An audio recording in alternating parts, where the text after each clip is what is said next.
Hey guys, so today I'm going to be going into specific details of some of the most crucial things that I did in my 20s that really helped me to level up in my personal finances, my health and fitness, helped me to glow up, and essentially helped me to improve my overall happiness, my productivity, and my quality of life. And to keep things interesting, I'll be taking you guys on a solo date with me in Sweden. Timestamps below as always because I value your time. The first thing is treating health as the ultimate foundation. So I've come to realize that your health, beyond everything else in your life, is probably the most important aspect. Without good health, literally nothing else matters, and Stephen Bartlett describes this really well in his book Diary of a CEO. So he describes health as like a table, and everything in your life is basically on top of this table. For example, your pet, your family, your relationship, and your career, these are all just objects on this table. And if you were to take away anything from the table, like your dog, for example, then, everything else is kind of still there in place. But if you take away the table, then everything else just falls down. And so everything is contingent on the table, i.e. your health. It's like when you have a cold, you're basically stuck in bed all day, you're too tired and too sick to do anything, which means you can't go to work, you can't spend time with your loved ones, and you can't work towards your goals. And so often getting sick is like a major setback in working on key areas of your life. Having this mindset really changed the way that I look at my health and fitness. And so my number one priority above everything else has become exercising and eating well, sleeping well. Everyone that knows me more or less knows that I'm a health nut. Zero alcohol. I try not to eat processed foods, and I tend to not like eating out too much because you never really know what they put in your food in restaurants, and so I mainly just eat home-cooked food. Changing my diet alone was such a game changer because I am rarely physically tired these days, and it just means that I'm never sluggish, my body feels like it has more energy, and because of that I feel like I can do so much more during the day and be more productive in terms of working towards my goals. Changing my diet also completely eradicated my acne once and for all when nothing else worked, and it also helped me to lose a lot of excess weight without really trying so hard either. And also the best part is that I eat way more now than how I used to, volume-wise, and it's from this concept of eating better, not less. With exercise, finding a routine that was sustainable and I felt that I could do for the rest of my life was really important. Because fitness is not just a one-time thing where, okay, you achieve a certain physique goal and then that's it. Like, that's not the whole point. The whole point is that you want to keep doing it. You don't want to just be fit, you want to stay fit. And so for me, after about a year of trial and error, I found that 4 days a week of exercise is the sweet spot for me, and I'll do about an hour of walking every single day, which more or less amounts to about 10,000 steps. These hour-long walks every day are my favorite because sometimes I will just leave my phone at home and not listen to anything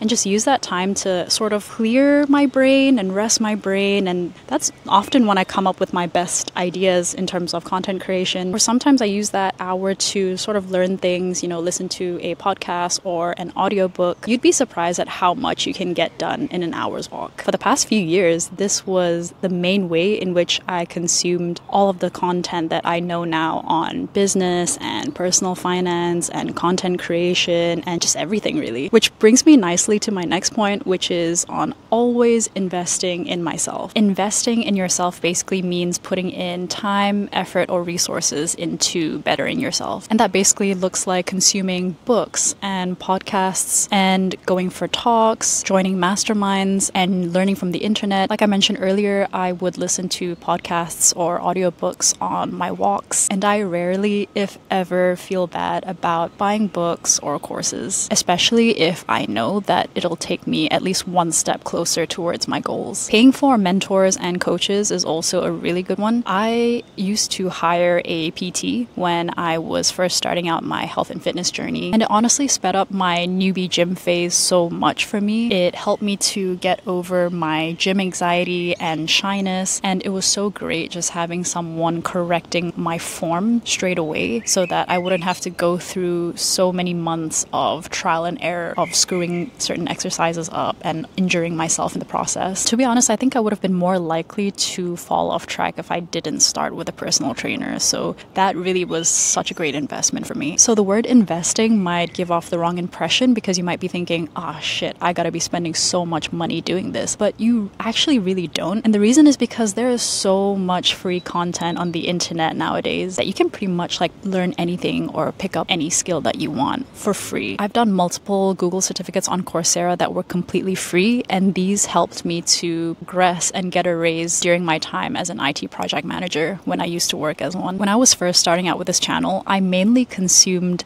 YouTube content on YouTube. Channels like Ali Abdal, Think Media, Vanessa Lau on how to build a successful YouTube channel. Don't underestimate the power of free content because it can take you a lot further than you think. Before moving on to the next point, let's go take a walk.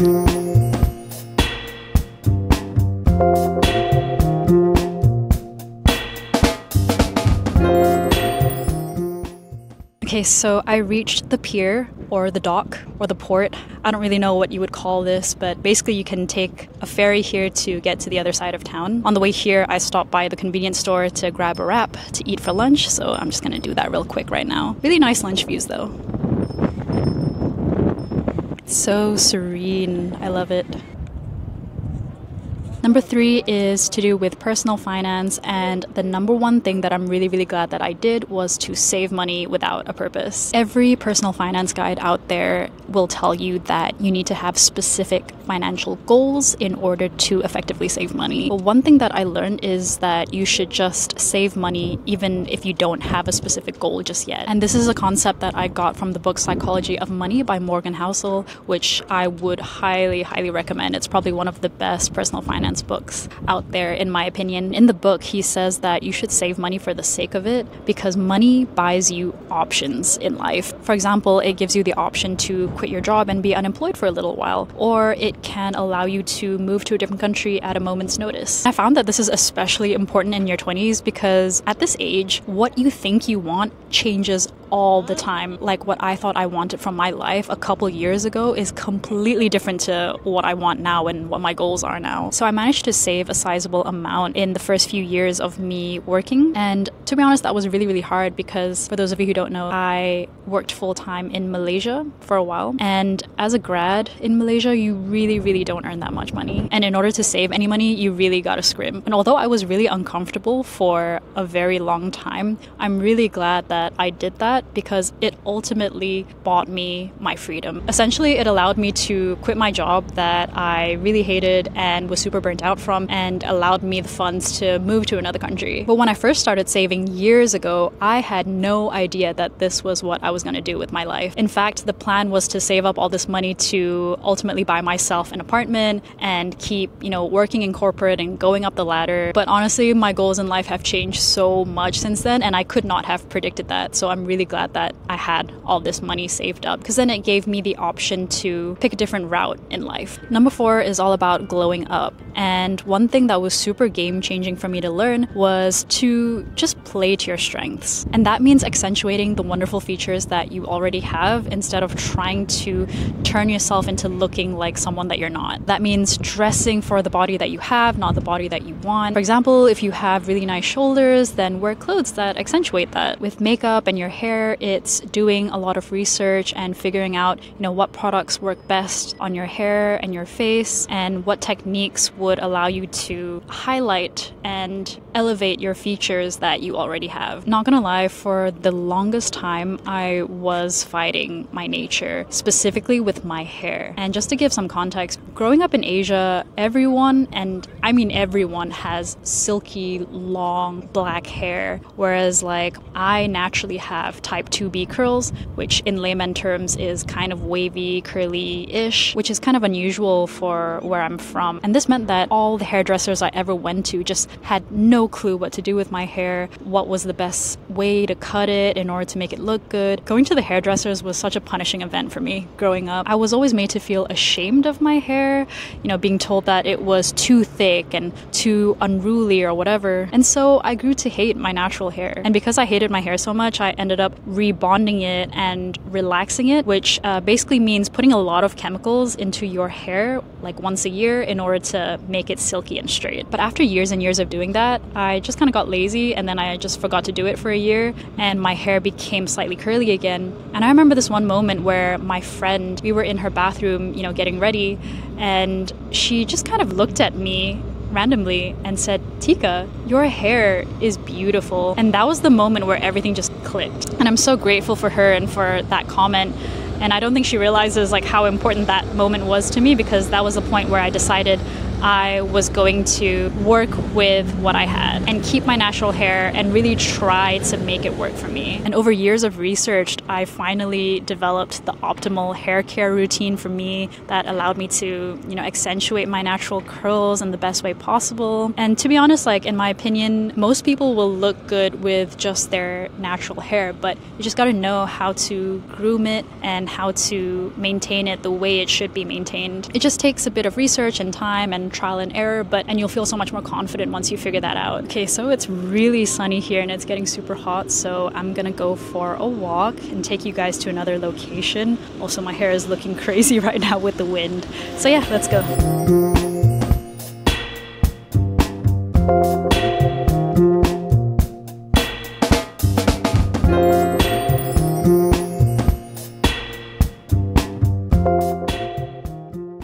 So the final point that I wanted to make was on surrounding yourself with the right people. It's a really trite saying, but it is so true that you are the average of the 5 people closest to you. And so what I've tried to do in the past few years was to surround myself with people who are already at where I want to be or are working towards similar goals and are as serious as I am about achieving those goals. It's a lot easier to stay fit and healthy when you are surrounded by people who are serious about their health and fitness. Likewise, if you surround yourself with people who are more frugal, then you're going to be more conscious of your spending. Another way of looking at it, and this is a quote from Alex Hormozi, is to surround yourself with people who either make you better or who believe in you and are rooting for you. When I was at university, I met some really incredible people that I'm so lucky to call my friends, and they're the kind of people that I really respect and admire so much. They're really intelligent and they are critical thinkers. They prioritize their health and also their education, and most importantly, they are kind human beings who care about the world and care about making it into a better place. From being around them for many years, it really did influence me and the way that I think now and the way that I see the world and the way that I present myself. When I started my YouTube channel, the most game-changing thing that I did was to make friends in the YouTube space. And it's so wonderful because we keep each other accountable